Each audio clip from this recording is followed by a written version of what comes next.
go. So the first step in the power of team partnering with your child's school for success is teach. Said it's getting windy Teach out to there. support your child. The Holy Sees that represent the leadership of our Catholic Church emphasizes the importance of parents as the primary educators of their children. And this belief is deeply rooted in the Catholic doctrine, and it's demonstrated in our school's mission, our Catholic educational standards, and the cultures of our schools. You probably heard that a number of times in your child's school. And because we as parents are the primary educators of our children, we have the ability to teach others about them. It doesn't mean we have to be an expert in everything, but it does mean that we know our child best, and we truly believe that. So we share this responsibility and possess this intimate knowledge that support our children in ways that are uniquely tailored to their learning and growth in their Catholic educational setting. So as we go through this section, think about ways you can teach others and have been teaching others, I am sure, in the school about your children, the teachers, maybe students, the principal, the support providers, the PE teacher, so that they can be understood, supported, and most importantly, accepted. So I'm going to start with when I was a teacher. I was a Catholic school educator for a number of years before I came to NCEA. And when I was a teacher, I always invited parents to come and at the beginning of the year to compose a letter outlining their aspirations for their child's educational experience at the start of every school year. So their hopes, their wishes, their dreams. This is an opportunity to tell the teacher, the school, thought you should know this, thought you should know this. And while not all educators may embrace this tradition, it doesn't mean you still can't do it if you're not already. So I encourage you to write this. I see it as a love letter. I really do, for your child's learning journey. As a teacher, I value these letters. And expressing these sentiments repeatedly year after year, especially in person, and over explaining your child to somebody can be painful, be complex, be exhausting, be overwhelming, but a letter can always be written once and tailor as your child changes and grows and evolves. I highly encourage it, and recognizing too that it can feel very vulnerable to share information about your child with someone you don't even know yet at the beginning of the year. And it needs to feel safe. So you have to do it in a way that works for you and your child, that feels safe. But I would like to offer you that suggestion. All right, next slide. So I love this quote: no significant learning happens without significant relationships. That's so important. Relationships is very important in Catholic education. It's part of who we are. We build relationships, parents to parent, teacher to parent, principal, everywhere, students. It's critical in our environment, and that strong teacher-student connection, as you know, is very important. So it's really important for educators to excel at understanding your child and nurturing meaningful relationships. It's also important to acknowledge, though, and I'm sure you know this, that not all teachers are going to possess experience or expertise in every aspect of a child's learning difference. This reality can be frustrating. So drawing a parallel, I always like to share with people is you have a primary care physician that you might go to as a medical doctor. But when there are unique experiences that require specialization, your primary care physician will refer you to a specialist to address these specific health needs. Classroom teachers may recognize the need for this specialized support in addressing learning differences. However, they may not know a lot about your child's learning difference, but their focus on getting to know your child personally is so important. And I think it's one of the most valuable things that they can know, that prioritizing, forming a connection, and understanding your child's strengths and challenges before delving into other specific needs and learning concerns. So knowing your child first. You can assist with this relationship by sharing about your child and encouraging your child to share things with their teachers too, so that they can feel known and loved and feel belonging, as Dr. Bradford pointed out this morning.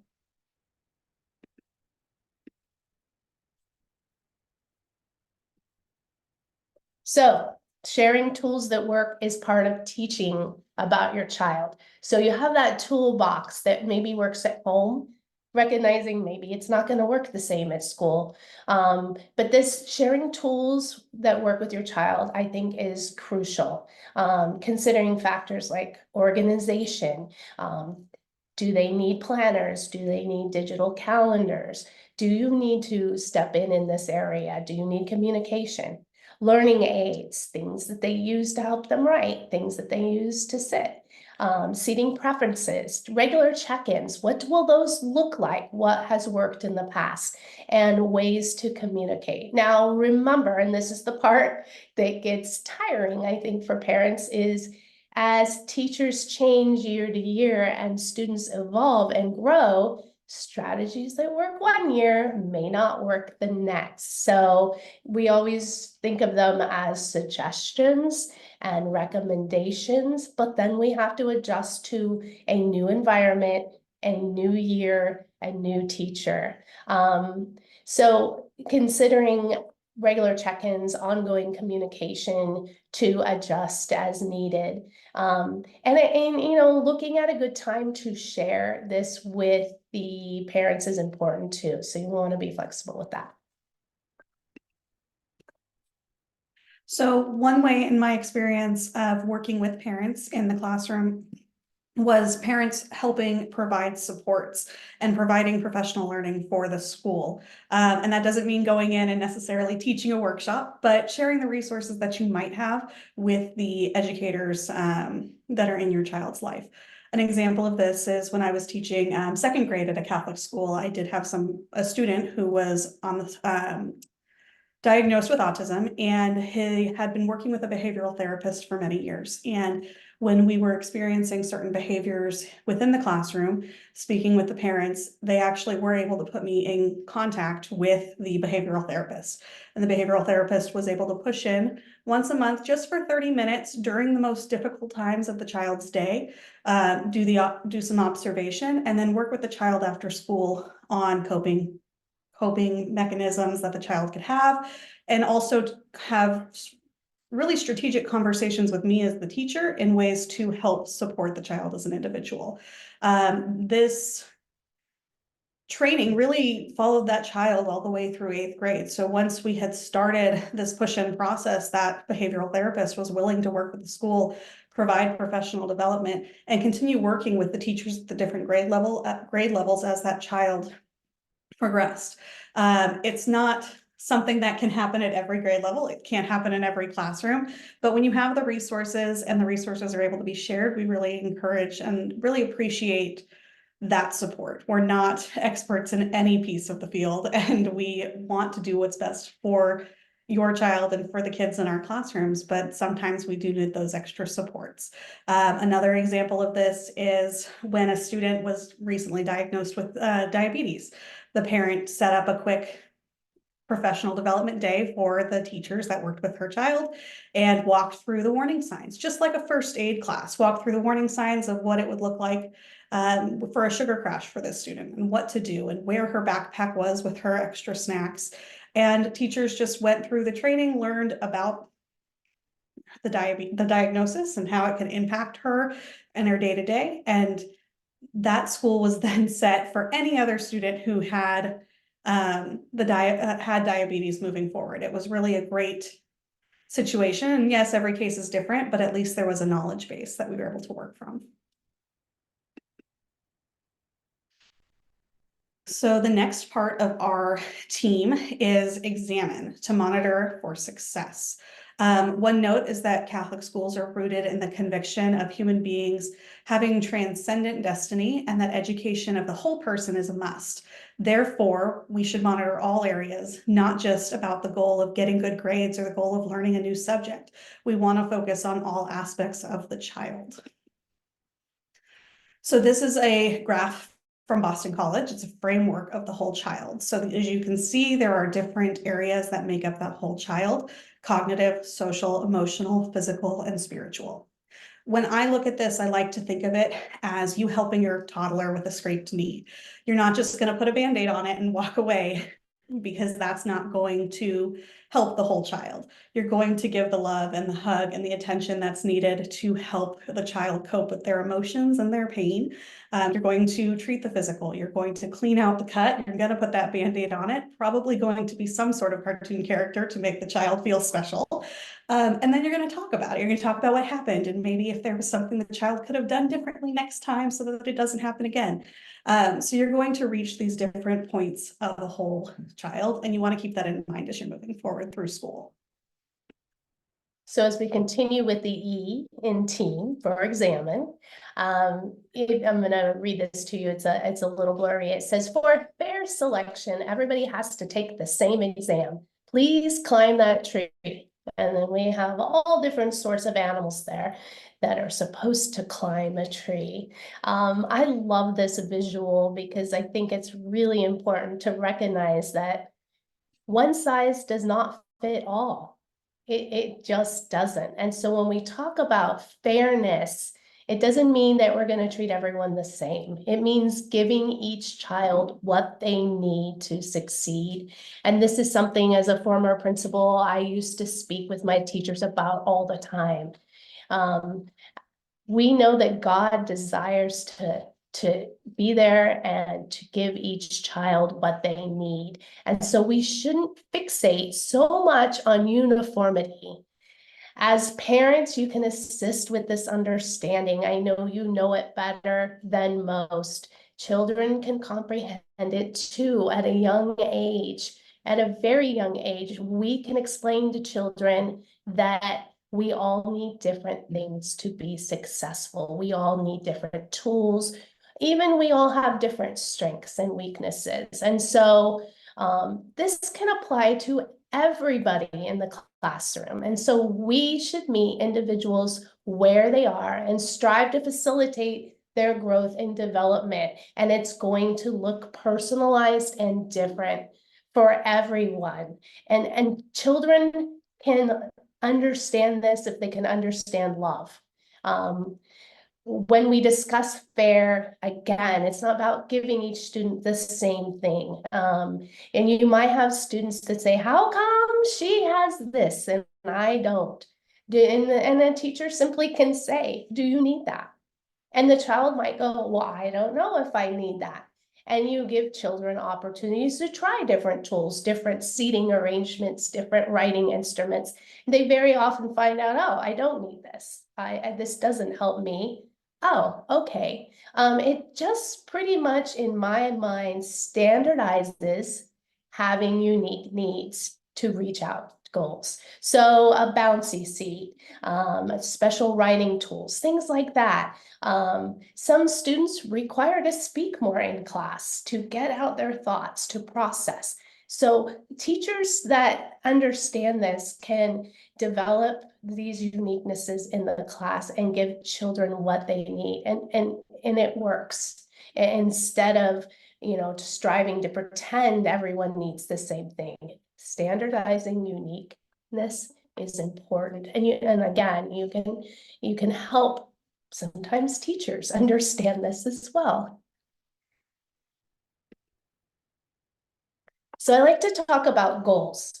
And goals are going to look unique for every child. And if your child has an IEP, you know what I'm talking about when we talk about goals. But we can start looking at goals in the home and making sure that we're not just setting academic goals. I think that's really important. Several studies indicate that goal setting has positive outcome for students. higher self-efficacy, self-regulation. It has intrinsic motivation. And this is something you can consult with your child at their level and make a point to ask them. And just being very verbal about ideas of goals, about modeling your own goals with your children, and that everyone sets goals. Having small goals, short-term goals that are reachable and accessible, and then talking about long-term goals. So we're always striving to grow, and helping your child achieve these goals. It's a good way to pay attention to what they like and what they're good at, and we can talk about that as well. Setting goals for even, hey, let's every night read a book together if they're younger, and saying, I wonder how many books we can read in 1 month, and choosing those books. That's just one example, but there's lots of ways you can model goal setting for that mindset, and including social ones, and then having them carry over into the school. Social goals for fostering new friendships is a great goal. Encouraging open communication about your child's experiences and feelings, and if they're having trouble fitting in or relating to others.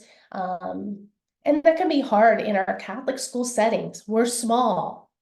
We stay with the same group of students for, in the elementary school setting, upwards of 9 years. And so if we're having challenges now with the same small group that we move from year to year with, those are only going to continue. So I think social goals are a great one to focus on that carry over into the school. And then it's helpful to share these goals with the teacher and let them know, and involving your child in them as much as good, because they're ultimately their goals. And if they can take ownership of them, all the better. And, when we're talking about goals, I think it's important that you keep open lines of communication with your child. Talk to them about their interests, their challenges, their achievements. As a second grade teacher, I would often start each quarter with, okay, we're going to look at new goals, and it doesn't have to be academic. Are you going to try and maybe play basketball 3 times? It's not your favorite sport, but you want to get better at it. You try and play basketball 3 times a week. And we often went back to those goals. Some of our students incorporated their student learning expectations into their goals. They wanted to be nicer to their friends. They wanted to make more friends. So not all of the goals have to be academic. And it's really important to have those conversations with your child so that you can monitor where your child is throughout the school year as well. And, think about back to that whole child graph. Cognitive, social, emotional, physical, spiritual goals are great things to look at. All right. And when we talk about goals, we often are able to watch for talents, passions, and gifts. This one is really near and dear to me. Just recognizing children for their successes, watching them to see what they're good at, what do they like doing, what are their gifts. I heard some questions in an earlier session about a parent sharing some really, sharing some things that their children love doing, and already thinking about, how is this going to help my child in the future? How can they take what they love and expand on it to be, successful in the future? I think that's really important. School environment can be frustrating for many of our children, especially with learning differences. And so we risk disengagement if constant frustration persists. We know that. Doing something over and over that may not feel good doesn't feel good, right? It's not going to help us. So the earlier we can begin to recognize and find strengths and talents that your child can feel successful doing and enjoy is really important for them. So observe your child's behavior and performance at home closely. Look for signs indicating engagement. What can they do for long periods of time? What things can motivate them, and what different interests do they have? And this also would mean that as a parent, we need to try and expose our kids to different things, maybe even different than what we were interested in, arts, music, sports, things that they can learn about. If we don't expose them, they won't even know. So these are also things, we mentioned this because these are things that you can share with their teachers as you notice them. I think they're also important to ask the teacher, what is my child interested in school? What are they doing well at? It's an important conversation to have. It's important for teachers to note these things. And when they have classrooms full of students, helping point it out to the teacher and asking them this question makes them pay attention to your child. If they know you're going to ask questions at the end of the week and check in and ask things about your child, they are going to be more attentive. So I think that is important to remember. And you can ask your child too, at their level, asking them, what do you enjoy at school? What do you, and as they get older in high school, asking them, what classes do you enjoy maybe learning about and you don't feel like it's work or hard? That's one way to get them to start to think about, what do I love?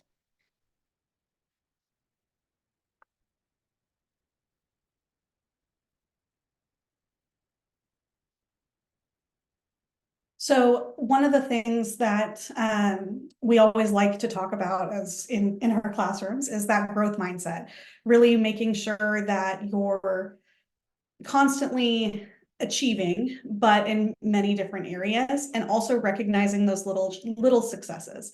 You know, maybe it's as simple as your child opened their backpack and started their homework alone, when homework's a really tough thing for them to participate in. That's a little success that you can celebrate with your child and get them excited to continue in that habit. Maybe it's something like they started math on their own for the first time, or, you know, they went up and met and made a new friend. Those are successes that we really should be celebrating outside of just the classroom, day-to-day interactions.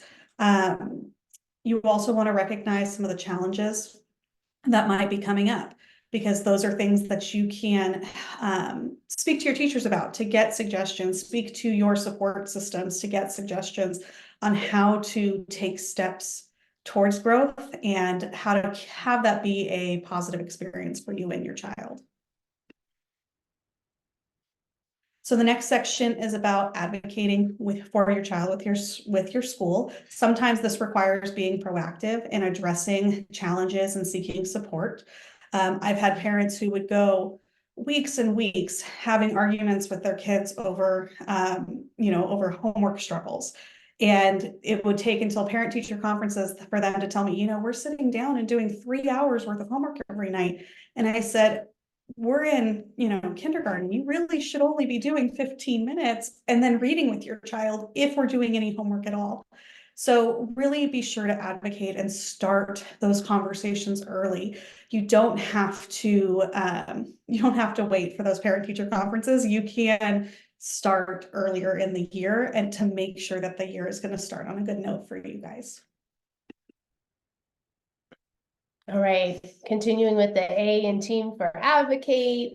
I'm going to talk a little more about communication. And we've kind of covered this a lot, but communication can be tricky. I have always encouraged my teachers to meet parents where they are, knowing that parents have often more than one child. There might be one parent in the household who works full-time. There might be two that work full-time. Even it might be a stay-at-home parent. It's always tricky. We have a lot of responsibilities in our houses. So I've always encouraged teachers to meet parents where they are. If they prefer to communicate in this way, phone versus email. Some teachers are comfortable texting. Some of our schools have, apps that they can use, but to truly try and meet you where you are. However, I think for parents, it's smart to also meet the teacher where they are. My expectation with parents are met by the teacher, but it's really important that the mode of communication works for the teacher because you want them to be fully present when they meet with you. And coming to the door after right after school, if that's the only time you can be there, then that's the only time you can be there. But I can guarantee you they're not fully present in that conversation unless they've scheduled that with you and have planned for it. So you want them to hear you. And so, I encourage you to talk to the teacher about the best way that works for them to make sure that when you're with them, they are fully there with you. So, and then keeping in mind that they're communicating with, if it's high school, hundreds of parents perhaps, if it's elementary school, upwards of 35 parents, maybe 2 households. So that doesn't change things. They need to pay attention to your child and they need to prioritize your child. However, just keeping that in mind. And then advocating for your child with patience, but don't give up. Don't give up. Follow up regularly to ensure the progress is being made, and understanding that change may take time, but that persistence can yield results, that positive persistence. And then being realistic. I know sometimes we don't think about what somebody else's schedule looks like. And as a principal, I had sometimes had very passionate parents that would reach out to me maybe late in the evening because they were off work and that's when they could reach out to me. But emailing at 7 p.m. and then expecting the teacher to respond before school started the next day wasn't realistic. The teacher was maybe at home with their family at 7 p.m. and then prepped for the school day the next day and didn't have time to reach out. So being realistic and then just again, having that conversation, asking the teacher what works best for you will go a really long way. So when you are advocating, make sure you're focusing and prioritizing the needs that you have. Take those big goals, break them down into little achievable nuggets that you can work with your child's teacher on throughout the year. Long-term goals are great for kids, great for adults, great for teachers and educators, but sometimes it's about getting through the day. And, when you have those multiple long-term goals, you can just feel like you're not making any progress on anything. So when you have broken those down and prioritized, which of those big goals is going to be the biggest focus this year and how can we meet those steps, it's really going to help everybody be on the same page and start working through those together. So I think that that's one way that we can support each other. Did I skip one?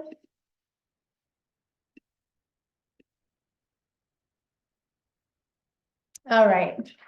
So advocating, this is another suggestion. Volunteering at your child's school, if you don't already, is a really impactful way to cultivate community, foster a sense of belonging.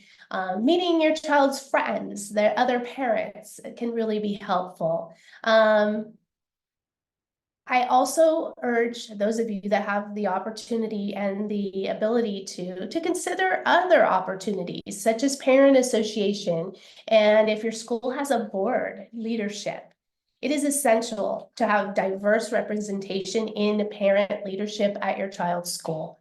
Your contributions are insightful, especially if your child has learning differences. Offering that insight, that perspective to your whole school community can be very helpful. And those of you that are involved in that way, I think you understand what I'm getting at. It creates a more inclusive environment where all children feel valued and supported when somebody in the leadership role is mindful of these needs.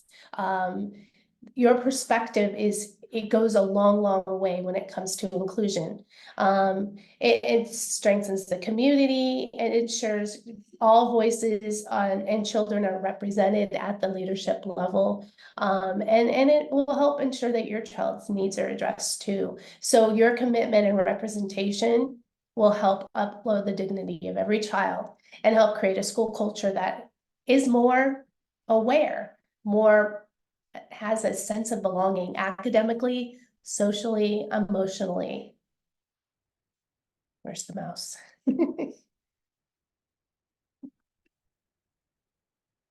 This next one is show mercy. It's the M in team. I like to say show grace, but Teague didn't have quite the same excitement too as the acronym team. So we have mercy here, but showing mercy, showing grace, extending sympathy, empathy toward teachers can contribute to a happier, more supportive school environment. I would tell my teachers the same. Giving parents the benefit of the doubt, assuming positive intentions in others is a healthier, more positive, more spiritual, more Catholic way to go about our day. We acknowledge challenges that people face in their work. Teachers acknowledging challenges that parents face. Parents acknowledging challenges of being a teacher in today's age, and recognizing and expressing gratitude for hard work can go a long way with your child as well, uplifting their spirits and a sense of fulfillment in our teachers' profession. So understanding that teachers are human and going to make mistakes and struggles. And we are more forgiving of these mistakes if we know that that teacher cares for our child. And so that important relationship building that we talked about at the beginning in the first section of this is important here. If you have that relationship, everyone is more forgiving and understanding because they care. So showing grace toward teachers creates a positive, nurturing atmosphere that benefits your child for sure. Also, when we talk about mercy or grace, there's different ways you can show this. Starting a parent-teacher meeting with prayer. At my school, we always started every parent meeting with prayer. It grounds us. It takes us to a place of understanding. We speak the same language when we speak with prayer. However, if your teacher does not do this, it doesn't mean that you can't bring in a prayer and offer even a prayer for the teacher in working with the children. I think that could go a long way. So if your meetings aren't beginning with prayer, take that initiative and offer a prayer. I think that would be a beautiful gesture. Offering verbal appreciation, writing thank you notes, offering practical support. It will go a long way. And then also remind yourself and others and your child and your child's teacher that tomorrow's a new day. It's one of my favorite things to say. Tomorrow's a new day. I used to say it to my students all the time. We make mistakes. We become overwhelmed with thoughts. We may say things we don't mean. We're passionate about our children. I mean, we love them more than we love Jesus, we love our children. And it's hard. We're going to have setbacks. We're going to have good days. We're going to have bad days. We're going to be discussing difficult situations and taking on so much. So remind yourself that tomorrow is a new day. It's essential. And everyone makes mistakes. Recognizing new opportunities come tomorrow and the positive impact that'll have, that we get to start over tomorrow with a new day.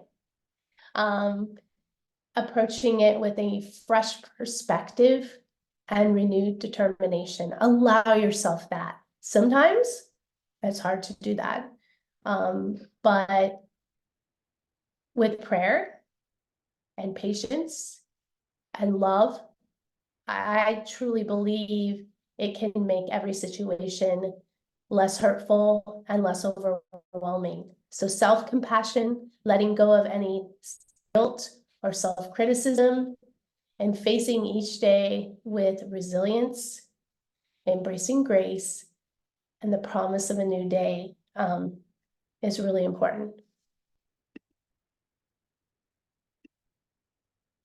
So one of the things we wanted to do is put together some resources that we have available in our library online, and just some different thoughts that we had in terms of resources. So the first thing is seek mentors. You don't have to do this alone. Our teachers don't have to do this alone. We're all here to work together. We are here to be a team, but seek mentors with other parents, with other students for your child. Really try and work together. We understand that talking about struggles in any way, shape, or form can really put you in a vulnerable place and be a very difficult thing to do. But we also want to make sure that you have the support system for yourself and for your family. So finding groups and having mentors can really help with that. And the other piece is pray. What can you give to God? What is out of your control? We know that we don't have control. And sometimes centering yourself with God really does help you to gain that grounding and that perspective again, and then be able to approach something with that new day. So we do have some additional resources. We have a book at NCEA called Inclusive Catholic Schools, A Matter of Possibilities. So that is one link, and we'll make sure we get that out to you. We also have a page of resources for exceptional learners. And then we included an article here, In Communion, Advancing with Full Participation of Persons with Disabilities in the Church.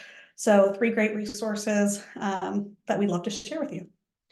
And I think also when it comes to mentors, considering that teacher, your child or even you aren't going to be the best of friends with every teacher on campus. So there is usually that one teacher that just understands, that maybe has a better framework and background in working with students when they have learning differences, and then somebody that really gets your child. It would be understood that if you want to include that teacher, even though they maybe aren't your child's classroom teacher anymore, include them in your discussions and interactions, and invite them to join in the meetings if they're not being invited already. That's a great advocate as well. Absolutely. All right. Well, we want to thank you for joining us. Here is our emails and our names again. We thank you for choosing our session. We hope we gave you something to think about. We can take questions now. I'm going to go ahead and stop sharing the screen. And as you're thinking of any questions you would like, I want to kind of point out the schedule moving forward. In this room, we will have Lincoln Snyder. And then room 2, we have Kelly. Room 3, we have Christine. And room 4, we have another duo over there. So attend to your schedule to find out which room to go into next. Do we have any questions? I'm going to go ahead and open up the chat, and then I'm going to stop recording because not everybody wants to ask questions on a recording. Stop recording.